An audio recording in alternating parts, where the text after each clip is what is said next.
మొదటిగా మన యేసయ్యకి స్తోత్రాలు చెల్లిద్దామండి. Praise the lord. Hallelujah, hallelujah. గత వారం అంతా మన యేసయ్య మన ఎంతగానో కాచి కాపాడి మరొక పునరుత్థాన దినాన్ని ఆయన సన్నిధిలో మనందరినీ తీసుకుని వచ్చి ఆయన ఆరాధించడానికి ఇచ్చిన గొప్ప ధన్యతను బట్టి మరొకసారి ఆయన స్తోత్రాలు చెల్లిద్దామండి. Praise the lord. హల్లెలూయా. కూడి వచ్చిన మీ అందరికీ, లైవ్ లో వీక్షిస్తున్న ప్రతి ఒక్కరికి గాడ్స్ గాస్పెల్ మినిస్ట్రీస్ తరఫున వందనాలు తెలియజేస్తున్నాను.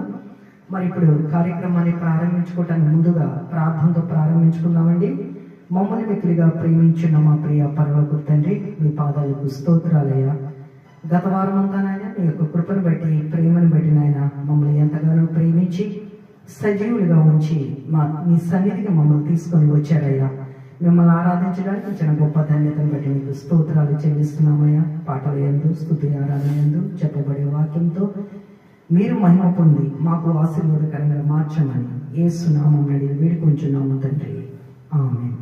ఒక పాట పాడుకుంటూ దేవుని నామాన్ని స్తుతించుకున్నామండి.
నిరంతరం నీతో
కడిగితివి నీలోనే నేను నడవాలని నీ వలనే నేను మారాలని నీలోనే నేను నడవాలని నీ వలనే నేను మారాలని పరిశుద్ధాత్మ వరములకు అనుగ్రహించుచున్నావు నీ రాకడకై నిరంతరం నీతోనే జీవించాలని ఆశలు బ్రతికించుచున్నది.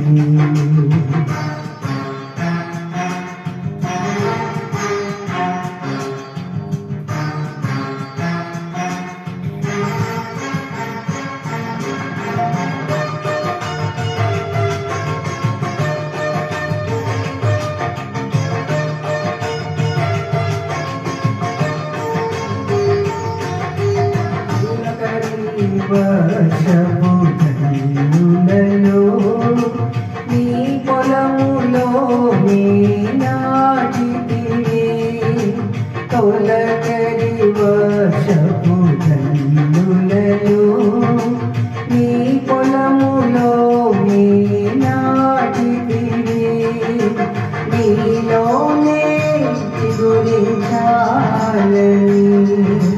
నీలోనే పుష్పించాలని నీలోనే చిగురించాలని నీలోనే పుష్పించాలని పరిశుద్ధాత్మ వర్షముతో సిద్ధపరచుచున్నావు నీ రాకడకై నిరంతరం నీతోనే జీవించాలని ఆశను బ్రతికించుచున్నది. నిరంతరం నీతోనే జీవించాలని ఆశను బ్రతికించుచున్నది. నా ప్రాణేశ్వరా యేసయ్యా నా సర్వస్వమా యేసయ్యా నిరంతరం నీతోనే జీవించాలని ఆశను బ్రతికించుచున్నది. Praise the lord. హల్లెలూయా.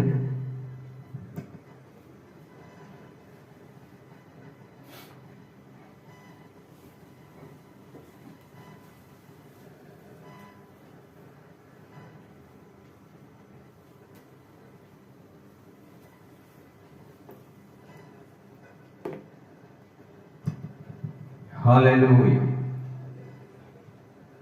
దేవుని మహాకృపను బట్టి గత వారం నుండి నేటి దినము వరకు మనందరికీ తోడుగా ఉండి కాపాడి రక్షించి ఉదయ కాలమున మనందరినీ ఆయన సన్నిధిలో సజీవులుగా ఉంచి ఆ దేవాతి దేవుని ఆరాధించుటకు కృప చూపినందుకు దేవునికి కృతజ్ఞతాస్తుతులు చెల్లిస్తూ ఉన్నాను. సమస్త మహిమ ఘనత ప్రభావములు ఆ దేవాతి దేవుని కలుగును గాక. ఆమేన్. దేవుని బిడ్డలారా, మనమందరము కూడా ఈ ఉదయకాలమున దేవుడి సన్నిధిలో సజీవులుగా ఉన్నాం. ఆయా ప్రాంతంలో కూడా ఈ పరిచర్యలో పాల్పొందుతూ దేవుణ్ణి ఆరాధిస్తూ ఈ సమయంలో అందరినీ సజీవులుగా ఉంచాలి. దేవుడు ఈ ఆరాధనలో పాల్గొంటున్నటువంటి ప్రతి ఒక్కరికి కూడా మా యొక్క హృదయపూర్వక వందనాలు తెలియచేస్తున్నాను. దేవుడు ఇచ్చిన ఈ మంచి సమయాన్ని బట్టి మనం కొద్ది నిమిషంలో దేవుని సన్నిధిలో గడుపుదాము. అదే విధముగా దేవుణ్ణి మన హృదయపూర్వకముగా ఆరాధిద్దామండి. ఆయన ఆరాధించడం కంటే ప్రాముఖ్యమైన పని మనకు లేదు. ఎందుకంటే దినాలుగా జరుగుతూ ఉన్నవి, మాసాలు జరుగుతూ ఉన్నవి, సంవత్సరంలో కూడా గతించి పోతూ ఉన్నవి. మన ఆయుష్ కాలము గతిస్తూ గతిస్తూ గతిస్తూ కొనసాగుతూ ఉన్నది. ఏదో ఒక దినమున మన జీవితాలు ముగిసిపోవలసి ఉన్నవి. ఊహ తెలిసిన దగ్గర నుండి మనము మన జీవితాలు ముగించే వరకు ఎవరు మనకు తోడుగా ఉన్నను లేకున్నాను, ఎవరు మనతో సన్నిహితంగా ఉన్నను లేకున్నాను, మనం ఒంటరిగా ఉన్నాను, అనేక మంది మధ్యలో ఉన్నాను, ఎలాంటి స్థితిలో ఉన్నాను కూడా కేవలం మన వైపే చూస్తూ మన గురించే ఆలోచిస్తున్న ఒక మహానుభావుడు, ఒక శక్తివంతమైనటువంటి అద్భుత శక్తి కలిగిన వాడు ఆయన మనకు కనిపించకుండానే మన ఎదుట ఉన్నాడు. ఆయనే మన సృష్టికర్త అయిన దేవుడు. ఆ దేవుని మనం ఈ సమయంలో ఆరాధించబోతున్నాం. మనమందరం కలిసి ఆరాధిద్దామండి కొద్ది నిమిషాలు. స్తోత్రం స్తోత్రం స్తోత్రం స్తోత్రం స్తోత్రం స్తోత్రం స్తోత్రం ప్రభు. కోటాను దూత గణములతో నిత్యం స్తుతింపబడుచు ఆరాధింపబడుచున్న తండ్రి, స్తుతులకు పాత్రుడా, యోగ్యుడా, మీ వంటి దేవుడు మరొకడు లేరని మీరు చేసిన క్రియను బట్టి అయినా మేము తెలుసుకుంటున్నామయ్యా. మీ దినాలలో మేము లేకపోవచ్చు, కానీ ప్రభు మీ వాక్యము ద్వారా మీరు చేసిన గొప్ప కార్యాలు మేము చూశాము. మానవ జాతి వరకు ప్రాణము పెట్టినట్లుగా చదువుతున్నాము. నాయన, మీరు ఎంతగా మానవ జాతి కొరకు ప్రయాసపడ్డారు, ఎంతగా దూషింపబడ్డారు, ఎంతగా వేధించబడ్డారు, ఎంతగా అవమానించబడ్డారు. ఆయనను సమస్తములు సహించి కేవలము మానవ జాతిని బ్రతికించటం కొరకు మీరు ప్రాణాన్ని పెట్టారయ్యా. సమాధి చేయబడి సజీవుడుగా లేకపోతే తిరిగి రానయ్యన్న మా దైవమా, మాకు ఈ జీవితాన్ని, ఈ యొక్క జీవన కాలాన్ని, ఈ ఆయుష్ కాలాన్ని, ఈ సమస్తాన్ని మీరు మాకు అనుగ్రహించిన గొప్ప తండ్రి, మీకు స్తోత్రములు స్తోత్రములు స్తోత్రములు. మా ఆరాధ్య దైవమా, మా పాలిట అదృష్టమా, ఇంతటి మేళ్లను మేము నాయన మా జీవితంలో మరచిపోలేమయ్యా. మీలాంటి గొప్ప కార్యాలను మేము మరచిపోలేమయ్యా. మీ ప్రజల పట్ల మీరు చేసిన గొప్ప కార్యములు బట్టి మీకు స్తోత్రాలు చెల్లిస్తున్నాం. ప్రతి ఒక్కరి పట్ల మీరు చేస్తున్న గొప్ప కార్యములు బట్టి మీకు స్తోత్రాలు చెల్లిస్తున్నాం, స్తుతులు చెల్లిస్తున్నాం. మీరు మా భాగ్యం, మా గొప్ప యోగ్యత మీరే, మా ప్రాణము మీరే, మా ఆశ్రయదుర్గము మీరే, మా సమస్తము మీరే. మీ అందే మేము జీవించగలుగుతున్నాం. మీ కృప ద్వారానే, మీ ప్రేమ ద్వారానే మేము ఈ లోకములో జీవించగలుగుతున్నామయ్యా. ఈ జీవిత పర్యంతము మాకు తోడుగా ఉన్న దైవమా, మా సృష్టికర్త, మీకు స్తోత్రాలు ప్రభు. మీకే స్తుతులు స్తోత్రాలు. శాశ్వత ప్రేమ కలిగిన దేవా, శాశ్వత కాలము మానవ జాతి పట్ల ప్రేమ చూపించే తండ్రి, ఈ శాశ్వత ప్రేమను బట్టి మీకు స్తోత్రాలయ్యా. మాకు బహుదూరముగా మీరు ఉన్నట్లుగా కనిపించినను ప్రతి ఒక్కరి హృదయాలలో మీరు నివాసము చేస్తున్న తండ్రి, మీకే స్తోత్రము నాయన. తల్లి మరిచిన, తండ్రి విడిచిన, బంధువులు వదిలివేసిన, తోబుట్టువుల నిర్లక్ష్యము చేసిన, సమాజమంతా తృణీకరించిన అయ్యా, మమ్మల్ని మరవకుండా మీ ముఖ కాంతిల మీ దర్శనములు మమ్మల్ని నాయన భద్రముగా చూచుకుంటున్న తండ్రి, మీకే స్థితిలో స్తోత్రాలు ప్రభువా. మీరు మానవ జాతి పట్ల చూపిన కృపను బట్టి మీకే కృతజ్ఞత స్తుతి స్తోత్రములు చెల్లిస్తున్నా. దేవుని బిడ్డలారా, మనమందరూ కలిసి ఈ సమయంలో మనము దేవుణ్ణి మన కంఠాలతో ఆరాధిస్తూ ఈ గీతాన్ని పాడుతూ దేవుని మహిమపరుద్దామండి. శాశ్వతమైనది నీవు నాయన చూపిన కృప, అనుక్షణం కనుపాపవలే కాచే నీ కృప అనేటటువంటి పాట పాడుకుంటూ మనం దేవుని ఆరాధిద్దాం. శాశ్వతమైనది నీవు నాయన చూపిన కృప, శాశ్వతమైనది నీవు నాయన చూపిన కృప, అనుక్షణము మమ్ము కను పాపవలే, అనుక్షణము మమ్ము కను పాపవలే కాచిన కృపా, శాశ్వతమైనది నీవు నాయన చూచిన కృపా. నీకు బహుదూరమైన నన్ను చేరదీసిన నా తండ్రివి, నీకు బహుదూరమైన నన్ను చేరదీసిన నా తండ్రివి, నిత్య సుఖ శాంతి నాకు నీదు కౌగిలిలో, నిత్య సుఖ శాంతి మాకు నీదు కౌగిలిలో, శాశ్వతమైనది నీవు నాయన చూపిన కృపా. తల్లి తన బిడ్డలను మరచినా నేను మరువలేనంటివే, తల్లి తన బిడ్డలను మరచినా నేను మరువలేనంటివే, నీదు ముఖ కాంతి నన్ను ఆదరించెనులే, నీదు ముఖ కాంతి మమ్ము ఆదరించెనులే,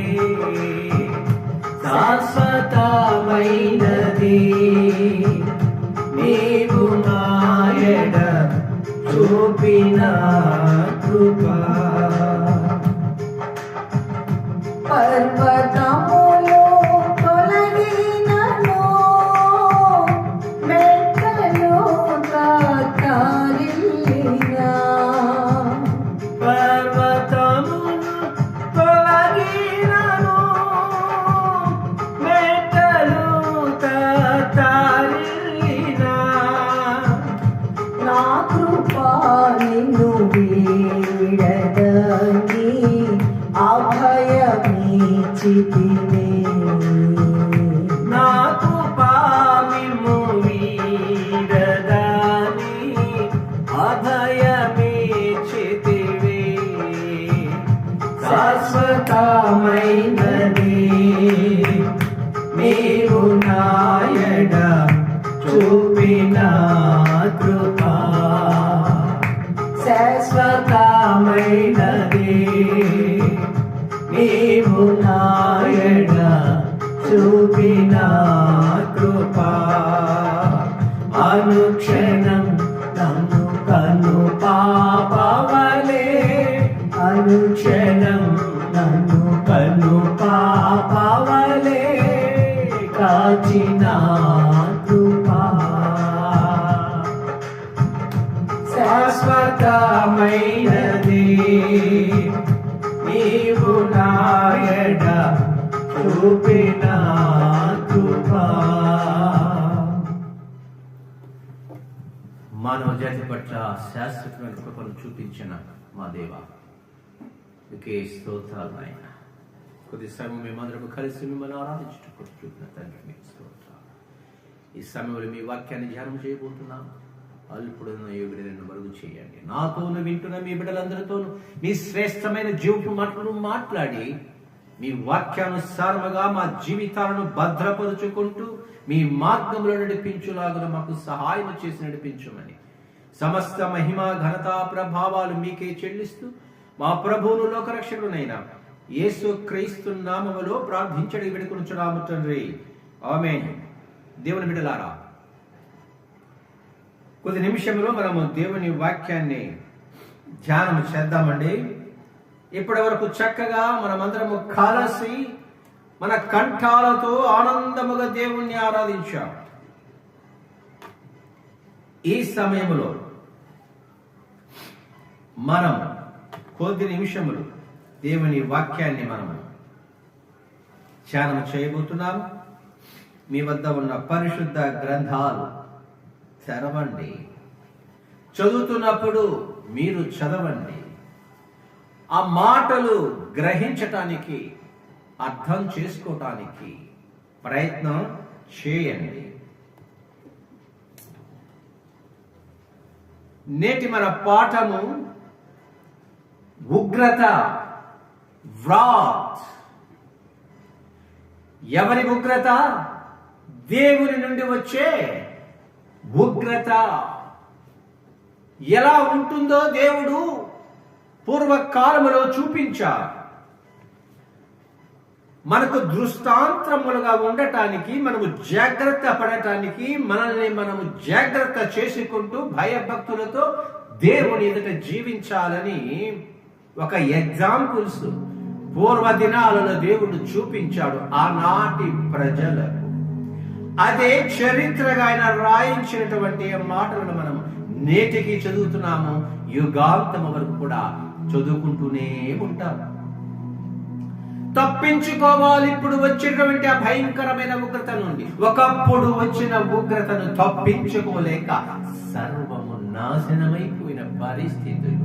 ఎవరు తప్పించుకున్నారు ఆ విషయాలు, ఎవరు తప్పించుకోలేకపోయారు ఆ విషయాలు, గతించిన విషయాలను కొద్దిగా మనము జ్ఞాపకము చేసుకుందామండి.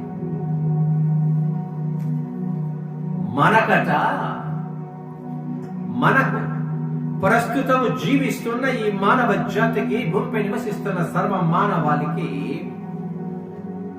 దేవుడు ఒక కృపను చూపించాడు. ఆయన కృప విస్తారమైనది. ఆయన కృప అనుభవిస్తున్న మనము ఆ కృపను బట్టి సద్వినియోగము చేసుకుంటున్నామో దుర్వినియోగము చేసుకుంటున్నామో మనకు తెలుసు. అయినను మానవ జాతి అందరి కొరకు దేవుడు అందరి పట్ల కృప చూపించాడు. ఎప్పుడు? దేవుని ఉగ్రత ఏమిటో మానవ జాతికి పూర్వ దినాలలో చూపించారు అని మనం అనుకున్నాం కదా. అవి మనం ఇప్పుడు జ్ఞాపకం చేసుకోబోతున్నాం. ఇక ఆ తరాలు గతించిన తర్వాత యేసు క్రీస్తు ప్రభు వారు ఈ లోకానికి వచ్చిన ఆ దినాలలో, ఆయన పరిచర్య ప్రారంభించిన దినాలలో ఆయన పరిచర్య ఏ విధంగా జరిగించారు, ఏ విధంగా ఆయన సువార్త ప్రకటించారు మనకందరికీ తెలుసు వాక్యాల ద్వారా. ఇక చివరిగా ఆయన కృపను మానవ జాతికి ఎక్కడి నుండి? ఆదాము హవ్వల నుండి యుగాంతము వరకు ఉన్న మానవ జాతి వరకు ఆయన ఒక కృప మన అందరి పట్ల నెరవేర్చేశాడు. ఆయన వచ్చిన పని నెరవేర్చేశాడు. దాని వలన గతములో వచ్చిన ఉగ్రత నుండి వారైతే తప్పించుకోలేకపోయారు, కొద్దిమంది మాత్రమే తప్పించుకోగలిగారు. దేవుని యందు భయభక్తులు కలిగిన వారు. అటు తర్వాత నుండి అంతటి భయంకరమైన ఉగ్రత ఇంకా రాలేదండి, రాబోతుందట. ఆ రాబోయేటువంటి ఆ అతి భయంకరమైన ఇక చివరి ఉగ్రత అనుకుంటా, ఆ ఉగ్రత నుండి తప్పించటానికి మనకు ఒక దేవుడు అవకాశాన్ని ఇచ్చాడు. ఆ అవకాశము తప్పించబడటానికి దేవుడు ఒక త్యాగం చేశాడు. ఆ వాక్యాన్ని మనం చదువుకుని ఆ చరిత్రలోనికి కూడా వెళదాము. రోమీయులకు రాసిన పత్రిక మనం చాలా మార్లు చదువుకున్నాం. రోమీయులకు రాసిన పత్రిక 5వ అధ్యాయములో 8వ వచనములో దేవుడు మన ఎడల ఆయన చూపినటువంటి ప్రేమ, ఆయన ఇచ్చిన కృప ఎంతగా ఉన్నదో నేటి తరాలకి మనము అది చదివి తెలుసుకుందామండి. అయితే దేవుడు మన ఎడల తన ప్రేమను వెల్లడి పరచుచున్నాడు. దేవుడట సర్వ మానవుడైన తన ప్రేమను వెల్లడి పరుస్తున్నాడు అండి. ఎట్లనగా, ఏ విధంగానట, మనం ఇంకనూ పాపులమై ఉండగానే క్రీస్తు మన కొరకు చనిపోయాడు. గమనించండి, పూర్వ దినాలలో భయంకరమైన పాప జీవితం అనుభవిస్తున్న వారిని దేవుడు రూపము లేకుండా నాశనము చేసేశాడు. అటు తరువాత ఆయన పశ్చాత్తాపడి కొంత సమయము నెమ్మదిగానే ఉన్నాడు. అటు తరువాత ఒక పట్టణ ప్రజలు భయంకరమైన పాపము చేస్తే వారిని సర్వనాశనము చేశాడు, పట్టణముతో సహా. మరి కొంతకాలము తాలి ఉన్నాడు మౌనంగా.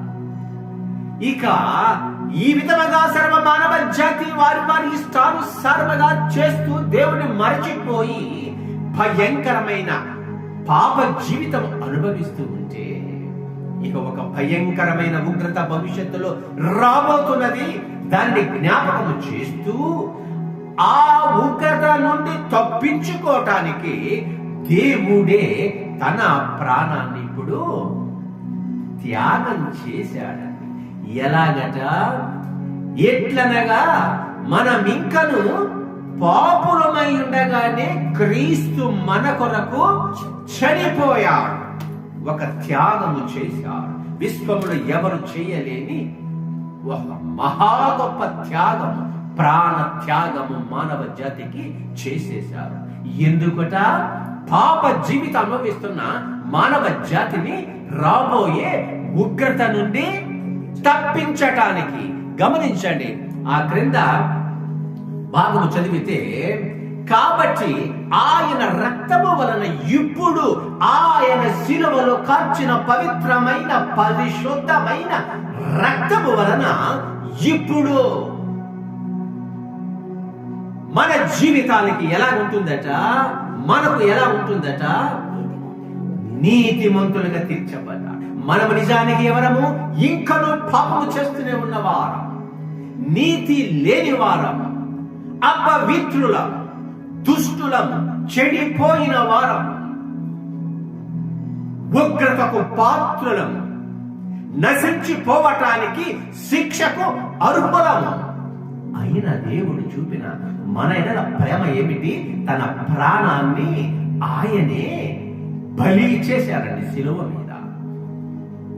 ఎందుకు, మానవ జాతిని ఆ ఉగ్రత నుండి తప్పించాలంటే మొదటిగా ఈ మానవుని ప్రతి ఒక్కరిని, నన్ను వింటున్న మిమ్మల్ని, భూమిపై నివసిస్తున్న మానవ జాతిని ఎలా మార్చాలి, నీతిమంతులుగా మార్చాలి. నీతిమంతులుగా మార్చాలంటే ఒక ప్రాణత్యాగము జరగాలి. ఎవరున్నారు పవిత్రులు, పరిశుద్ధులు ఈ భూమిపైన? యేసు క్రీస్తు ప్రభువారు తప్ప విశ్వములో మరి ఎవరు లేరు. పరిశుద్ధ రక్తము ఎవరిలో ఉన్నది? యేసు క్రీస్తు ప్రభువులో ఉన్నది. ఆయన ఎవరు? దైవ మానవుడు, పాపము లేనివాడు, సృష్టిని సృజించిన వాడు, పరిశుద్ధుడు, పవిత్రుడు. రక్తము వలననే ఒకని పాపము కడుగబడుతుందట దేవుని ఆజ్ఞ ప్రకారం. ఆ ఆజ్ఞను ఆయన నెరవేర్చడానికి, మానవ జాతి పాపాన్ని పవిత్రపరిచి నీతిమంతులుగా తీర్చడానికి దేవుడు మన పక్షంగా చనిపోయెను. ఎందుకు? నీతిమంతులుగా తీర్చబడ్డాడు. ఇప్పుడు ఆయన ద్వారా ఉగ్రత నుండి రక్షింపబడుదుము. ఆయన చేసిన ఈ గొప్ప కార్యమును బట్టి, మనల్ని నీతిమంతులుగా తీర్చిన విధానాన్ని బట్టి, ఆయన మన పక్షముగా పడ్డ శ్రమను బట్టి, చేసిన త్యాగాన్ని బట్టి ఇప్పుడు మనము రాబోయే భవిష్యత్తులో భయంకరమైన ఉగ్రత నుండి తప్పించబడ్డామట. గమనించారు దేవుని బిడ్డలారా? మరి పూర్వకాలములైతే ఆ వారికి ఈ అవకాశము ఇచ్చిన వారు వారు అది సద్వినియోగం చేసుకోలేదు. సమయం ఇచ్చాడు కానీ వారు దాన్ని సద్వినియోగము చేసుకోలేదు. ఆయన మాట వినలేదు. అటువంటి దుర్మార్గమైన నైజమున్న ఈ దేహాలు మనవి కాబట్టి ఇక వీరు మారరు, వీరు మనస్సు మార్చుకోలేరు. వీరు దుర్మార్గము, చెడు వీరిలో ఉన్న హృదయ ఆలోచనలు మార్చుకోలేరు. దానికి పాపమునికి ప్రాయచిత్తంగా సృష్టికర్తనైన నేనే ప్రాణము పెట్టాలని నిర్ణయించుకొని ప్రాణం పెట్టేశారు. మనలందరినీ కూడా ఉగ్రత నుండి తప్పించారట. ఇక నుండి మానవ జాతి అందరినీ కూడా ఉగ్రత నుండి తప్పించాడు. మనల్ని మాత్రమే కాదు, నీతిమంతులుగా పూర్వకాలములో ఆదాము హవ్వల నుండి జీవించి ఉన్నటువంటి వారందరి నీతిమంతుల కొరకు కూడా ఆయన ప్రాణం పెట్టాడండి. ఇక్కడ 2-3 సందర్భాలు మనం జ్ఞాపకం చేసుకుందాం. దేవుడు ఈ తరము వారికి ఎంతటి యోగ్యత ఇచ్చాడండి. నేను చనిపోవలసి ఉండగా, మీరు చనిపోవలసి ఉండగా, ప్రతి ఒక్కరు మన పాపమును బట్టి చనిపోవలసి ఉండగా ఆయన మనందరికి బదులు ప్రాణము పెట్టి, పూర్వ దినాలలో భయంకరమైన పరిస్థితులు. పేతురు రాసిన 2వ పత్రిక, పేతురు గారు రాసిన 2వ పత్రికలో 2వ అధ్యాయములో అక్కడక్కడ నేను చదువుతాను త్వరగా. 4వ వచనములో, దేవదూతల పాపము చేసినప్పుడు దేవుడు వారిని విడిచిపెట్టక పాతాళ లోకమందరి కటిక చీకటి గల బెలమును త్రోసి తీర్పుకు కావలి ఉంచబడుటకు వారిని అప్పగించాను. ఎక్కడి నుంచి ప్రారంభమైంది దేవుని ఉగ్రత? పరలోక రాజ్యములో ఆయన సన్నిధిలో దేవునికి వ్యతిరేకముగా పాపము చేసిన ఆ దేవదూతలని వదిలిపెట్టలేదు. ఎందుకో తెలుసా? వారు ఆత్మలు. ఇక వారికి అవకాశం లేదేమో, వదిలిపెట్టకుండా ఏమి చేశాడండి దేవుడు? వారిని పాతాళ లోకమునందలి కటిక చీకటి గల బిలములో త్రోసేశాడు,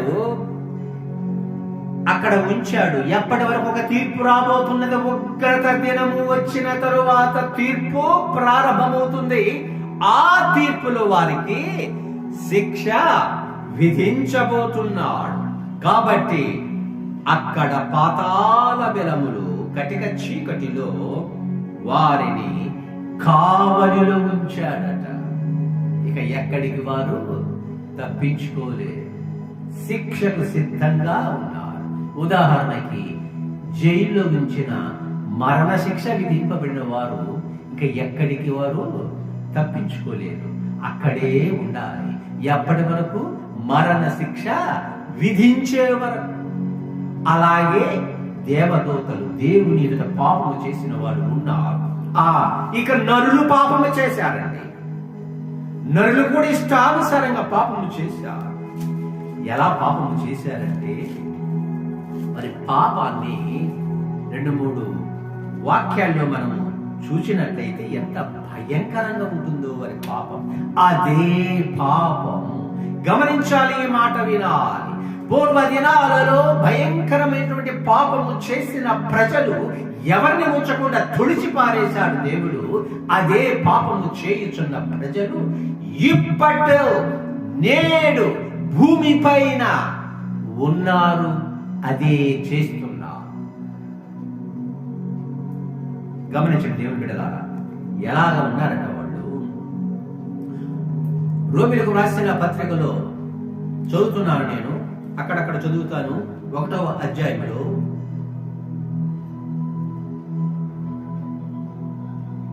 మరియు 21 చెప్తున్నాం, మరియు వారు దేవుని ఎరిగి ఆయనను దేవునిగా మహిమ పరచలేదు, కృతజ్ఞతాస్తుతులు చెల్లింపను లేదు గాని తమ వాదనలయందు వ్యక్తులై. దేవుడెవరో తెలుసట, కానీ దేవుణ్ణి మహిమ పరచనట. వీడు వాడు అది ఇది లేనిపోని వాదాలు ప్రతివాద దేవుణ్ణి పక్కన పెట్టేశారు. అనేకమైన వ్యర్థమైన విషయాలలో వాదించుకుంటున్నారట. వారి అవివేక హృదయము అంధకారమాయను, తాము జ్ఞానులమని చెప్పుకొనుచు బుద్ధిహీనులై. జ్ఞానవంతులమని చెప్పుకుంటారట, సత్యదేవుడు ఎవరో తెలుసట, కానీ ఆ సత్యదేవుణ్ణి సృష్టికర్తను వీరు ఆరాధించరట. ఇంకా వాడు చేసిన పని ఏమిటో తెలుసా? సృష్టికర్త అయిన దేవుణ్ణి ఎలాంటి రూపాలుగా మలుచుకున్నారంటే, మనుష్యుల యొక్కయు, పక్షుల యొక్కయు, చతుష్పాద జంతువుల యొక్కయు, పురుగుల యొక్కయు ప్రతిమా స్వరూపముగా మార్చి వాటిని ఆరాధిస్తున్నారట. ఎవరు వీరు? జ్ఞానులుగా చెప్పబడుతూ సృష్టికర్త ఒకరు ఉన్నారని తెలిసి ఆ సృష్టికర్తను ప్రక్కగా పెట్టి వీరు వారి ఇష్టమైన ఇప్పుడు చదవబడిన ఆ రూపాలతో చేసుకొని వీటికి మొక్కుతున్నారట. అంత మాత్రమే కాదు, మరి అతి భయంకరమైన పని చేశారండి వాళ్ళు. గమనించండి, వారి స్త్రీ, ఆ కాలంలో ఉన్న స్త్రీలట తమ స్వాభావికమైన ధర్మము విడిచి స్వాభావిక విరుద్ధమైన ధర్మమును అనుసరించి స్త్రీ పురుషులతో శరీర సంబంధాన్ని కలిగి ఉండాలి. అదే భార్య భర్తలైతే వారి దాంపత్య జీవితము, సంసార జీవితము చక్కగా జరిగిస్తూ ఏక పత్ని ఏక భర్త, ఒకే భర్త ఒకే భార్య అలా కలిగి చక్కటి సంసార జీవితము జీవిస్తూ పిల్లలని కంటూ తమ వంశాన్ని వృద్ధి చేసుకుంటూ ఉండాలి. ఇక్కడ స్త్రీలు ఎలా చేస్తున్నారట? పురుషులతో కాదట, తమ భర్తలతో కాదట, స్త్రీలే భార్యలుగా భర్తలుగా వ్యవహరిస్తున్నారట. అసాధారణమైన విషయం, అస్వాభావికం. It is not a natural thing, it is a worst thing. అసహ్యమైనది, మానవులకు అసహ్యమైనది, దేవునికి మరి అసహ్యమైనది. అంత మాత్రమే కాదటండి, స్త్రీలే కాదట, అటువలే పురుషులు కూడా స్త్రీ యొక్క స్వాభావికమైన ధర్మమును విడిచి పురుషులతో పురుషులు అవాచ్యమైనది చేయుచు తమ తప్పిదములకు తగిన ప్రతిఫలము పొందుచు ఒకరినొకరు కామతత్తులై. ఒక పురుషుడు ఒక స్త్రీ కలిసి జీవించాలి, కలిసి సంసార జీవితము కొనసాగించాలి. కానీ ఈ పురుషులట ఆనాటి కాలములో వారు స్త్రీలను వదిలేశారు, తమ భార్యలను వదిలేశారు, తోటి పురుషులతో భార్యాభర్తల సంబంధం లాగా ఏర్పాటు చేసుకొని భార్యాభర్తలుగా చలామణవుతున్నారు. పురుషులకు పురుషులే భార్యాభర్తలుగా చలామణవుతూ వారు పాపము చేస్తున్నారట. స్త్రీలకు స్త్రీలే భార్యాభర్తలుగా చలామణవుతూ పాపము చేస్తున్నారట. నేటి దినాలలో ఏమి జరగట్లేదా? జరుగుతుంది, మన కళ్ళ ముందే జరుగుతుంది. మనమే సహించలేకపోతున్నాం, మరి దేవుడు సహించగలడా? ఇటువంటి భయంకరమైన పరిస్థితి ఉన్నప్పుడు ఇట్టి కార్యాలు చేస్తున్న ఆనాటి ప్రజల ఏం చేశాడు దేవుడు? జల ప్రళయములో తుడిచి పారేశాడు. ఆ ప్రజలను బట్టి ఆ భూమి కూడా అపవిత్రమైపోయింది. ఇప్పుడు భూమి ఎక్కడ ఉన్నది? భయంకరమైన ప్రవాహములో ఉన్నది. ఎవరు రక్షింపబడ్డారు? నోవహు అతని కుటుంబ సభ్యులు రక్షింపబడ్డారు, ఓడలో రక్షింపబడ్డారు. దేవుడు సురక్షితంగా ఓడలో వారిని అనేక రకరకాల జంతువులు, పశువులు, పక్షులను కొన్నిటిని జతలుగా రక్షింపబడ్డారు మరలా సృష్టి ప్రారంభించడానికి. ఇప్పుడు భూమి ఎక్కడ ఉన్నది? నీళ్లలో బంతిలాగా తిరుగుతుంది. వారు చేసిన పాపమును బట్టి భూమి అపవిత్రమైపోయింది. నేననుకుంటాను, భూమి నీళ్లలో ఉండి సుడులు కొడుతూ ఎటు వెళ్ళిపోతుందో తెలియదు. ఉదాహరణకి భయంకరమైన ఉప్పెనలు వచ్చినప్పుడు, ప్రవాహాలు వచ్చినప్పుడు మన కళ్ళతోనే చూసాము మనం అనేక ప్రదేశాలలో. ప్రవాహము అలా వస్తూ ఉంటే పర్వతాలు కరిగిపోతున్నాయి, ప్రాంతాలు, మైదానాలు అగాధాలాగా మారిపోతున్నాయి, అనేకమైనవి పడిపోతున్నాయి, రూపము ఉండటం లేదు. ఆ భయంకరమైన ఆ ప్రవాహము, ఆ తుఫాను, ఆ ఉప్పెన ఒక ప్రాంతంలో వచ్చినప్పుడు అంతకు ముందున్న రూపము ఆ ఉప్పెన వచ్చి వెళ్ళిపోయిన తరువాత గుర్తు పట్టలేము, ఎక్కడ ఏది ఉన్నదో తెలియదు.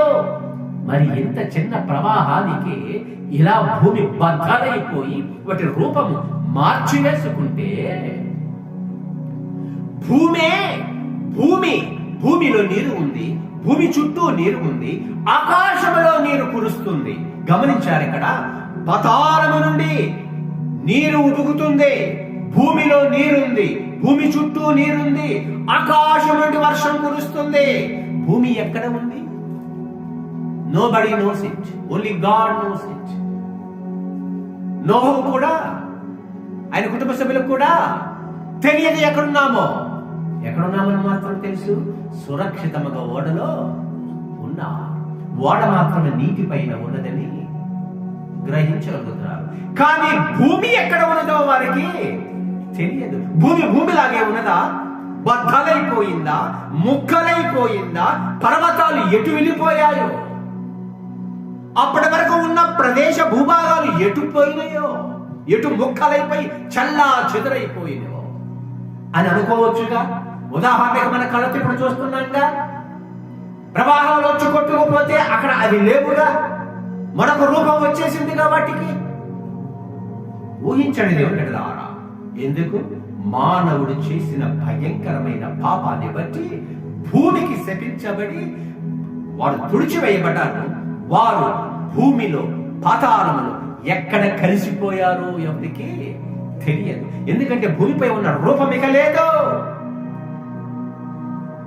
పర్వతం నుండి ప్రవాహం వస్తుంటేనే అక్కడ ఉన్న చెట్లు, కొండలు ఆ ప్రవాహంలో కొట్టుకోపోతే అక్కడ ఏమీ ఉండదు. ఇప్పుడు కనుక మనం చూస్తున్నాం. అంతటి భయంకరమైన భూగోళము, ఆ భయంకరమైన నీటిలో ఎటు కొట్టుకుపోతుందో, రూపం ఎటు మారిపోయిందో ఎవరికి తెలుసండి? ఊహించండి ఒకసారి. దేవుడు కృప కలిగిన దేవుడు ఓడలో సురక్షితంగా ఉన్న నోహు కుటుంబాన్ని, ఇతర పశుపక్షాదులను క్షేమంగా ఉంచాడు. ఆ క్షేమంగా ఉంచిన వారి కోసం నేననుకుంటాను, again God formed the globe, the earth.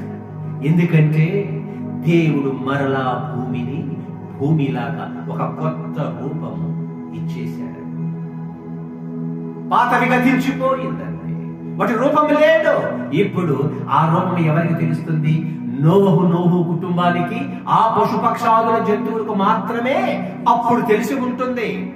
అరే, అంత క్రితం మనం చూసిన ఈ భూమి, ఈ ప్రాంతం ఇట్లా లేదే, ఇప్పుడు మరో రకంగా ఉన్నదే, భలేగా ఉన్నదే, చక్కగా ఉన్నదే అని అనుకొని ఉండవచ్చు.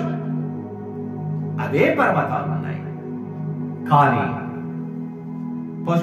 చెట్లు, అడవులు ఇవన్నీ ఏమైపోయినాయో అర్థం కాకపోవచ్చు. మరలా క్రియేషన్, సృష్టి, మళ్ళీ ఏమో పచ్చని చెట్లు మొలకలు ఎత్తడం అలా జరుగుతుంది కదా, అంతే కదండి.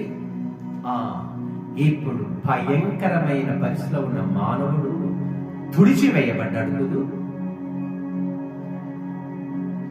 మరి అలాంటి దాని కంటే భయంకరమైనటువంటి ఉగ్రత ఒకటి రాబోతుందట.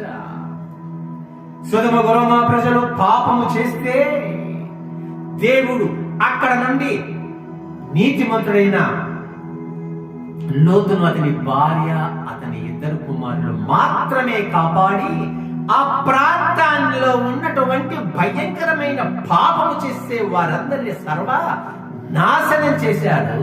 ఆ యొక్క సొదొమ గొమొర్రా ప్రాంతము ఇప్పటికీ కూడా భయంకరమైన ప్రదేశంగా అలాగే కళ్ళకి కనిపిస్తుంది.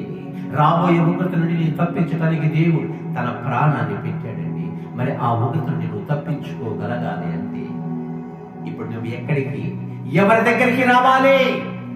యేసు క్రీస్తు ప్రభు వారి దగ్గరికి రావాలి. ఆయనే కదా నీ ప్రాణాన్ని ప్రత్యేక ప్రాణం పెట్టాడు. ఆయనే కదా రక్షించాడు. ఆయనే కదా నోవహు కుటుంబాన్ని రక్షించాడు. ఆయనే కదా లోతు కుటుంబాన్ని రక్షించాడు. ఆయనే కదా మిమ్మల్ని, మమ్మల్ని, మానవ జాతిని రక్షించగలిగిన రక్షకుడు. ఆ రక్షకుని దగ్గరికి మీరు రాగలిగితే మీరు రక్షింపబడతారు. మీరు రక్షింపబడాలంటే మీ పాప జీవితాన్ని వదిలివేయాలి. వదిలివేసిన ప్రతి ఒక్కరికి దేవుడు నూతన జీవితం అనుగ్రహిస్తాడు, నూతన మార్గములో నడిపిస్తాడు.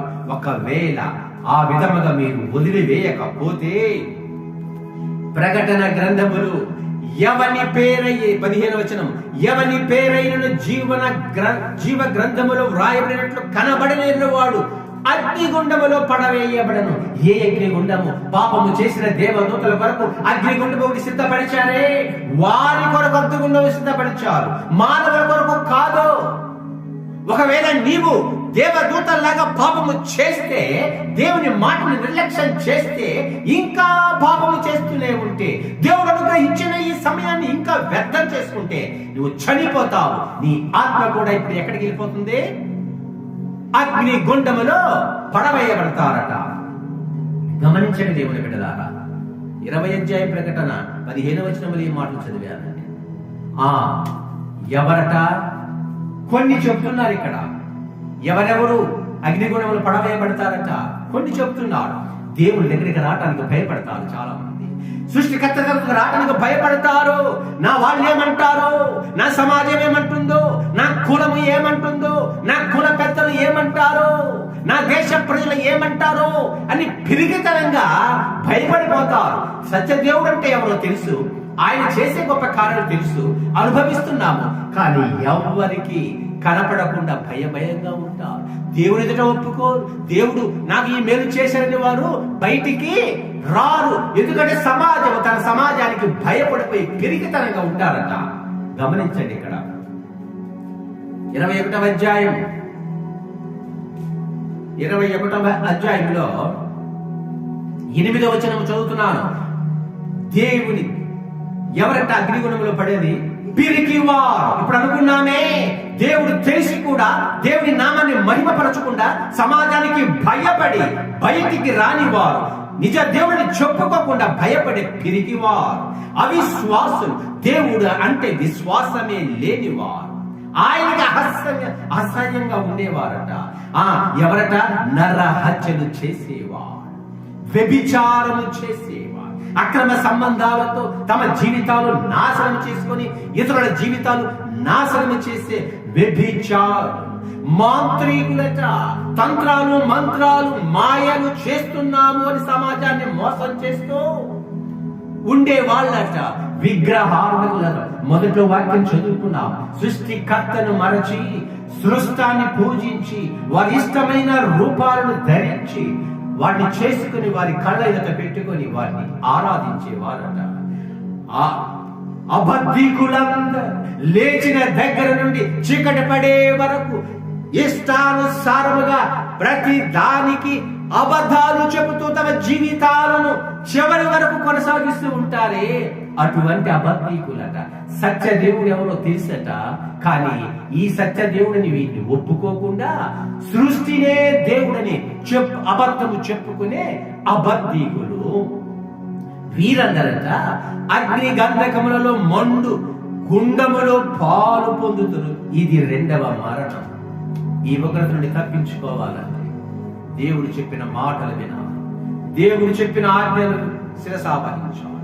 పవిత్రంగా ఉండాలి నీ దేహము, పాపము వదిలివేయాలి. ఎప్పుడైతే నీ దేహము పవిత్రంగా ఉంటుందో, తప్పులు చేయకుండా ఉంటావో, నీ ఆత్మ పవిత్రంగా ఉంటుంది, నీ శరీరం పవిత్రంగా ఉంటుంది, నీ ఆత్మ పవిత్రంగా ఉంటుంది. కలగబోయే ఉగ్రత నుండి నీవు తప్పించబడతావు. దేవుడు నీకు నిత్య జీవాన్ని ఇస్తాడు. ఒకవేళ దేవుడు ఇచ్చిన ఈ సమయాన్ని సద్వినియోగం చేసుకోకుండా ఇంకా అపవిత్రులుగానే జీవిస్తే ఉగ్రత నుండి ఎవ్వడు తప్పించలేడు. ప్రతి ఒక్కడు ఆ ఉగ్రతలో పాలు పొందాల్సిందే, ఆ రెండవ మరణం అగ్నిగుండములో పడవలసిందే. కాబట్టి జాగ్రత్తగా మన జీవితాలను కొనసాగించుకుందాం. భయభక్తులు కలిగి దేవుని దగ్గర జీవించడానికి ప్రయత్నం చేద్దాం. ప్రార్థించుకుందాం. మహాగరుడ మహోన్నతుడా, మీ వాక్యం ద్వారా మాకు నేర్పించిన ఈ పాఠాన్ని బట్టి నాయన మేము మా జీవితాలను సరిచేసుకొని పవిత్రంగా పరిశుద్ధంగా మా జీవితం నడుపుకొని రాబోయే భయంకరమైన ఉగ్రత నుండి తప్పించుకునేలాగా మీరు మాకు అనుగ్రహించినటువంటి ఈ యొక్క యోగ్యతను బట్టి స్తోత్రాలు. ఇంకా మిమ్మల్ని నిర్లక్ష్యం చేస్తూ ఇష్టానుసరంగా జీవిస్తున్న వారు మీరు ఆకర్షించి ఏ ఒక్కరు నశించిపోకుండా ప్రతి ఒక్కరు పరలోక రాజ్యములో ప్రవేశించులాగున ప్రతి ఒక్కరిని నైనా మీరు ఆశీర్వదించి మీ మార్గంలో నడిపించమని సమస్త మహిమా ఘనతా ప్రభావాలు మీకే చెల్లిస్తూ మా ప్రభువును లోక రక్షకుడైన యేసు క్రీస్తు నామమున ప్రార్థించడి వేడుకొనుచున్నాము తండ్రి, ఆమేన్. మన తండ్రి అయిన దేవుని యొక్క ప్రేమ, మన రక్షకుడైన యేసు క్రీస్తు ప్రభు వారి కృప, మనతో నిత్యము ఉండినటువంటి పరిశుద్ధాత్మ సహవాసం సదా ప్రతి పరిశుద్ధునికి ప్రతి దేవుని బిడ్డకు తోడైనది గాక. ఆమేన్. అందరికీ వందనములు.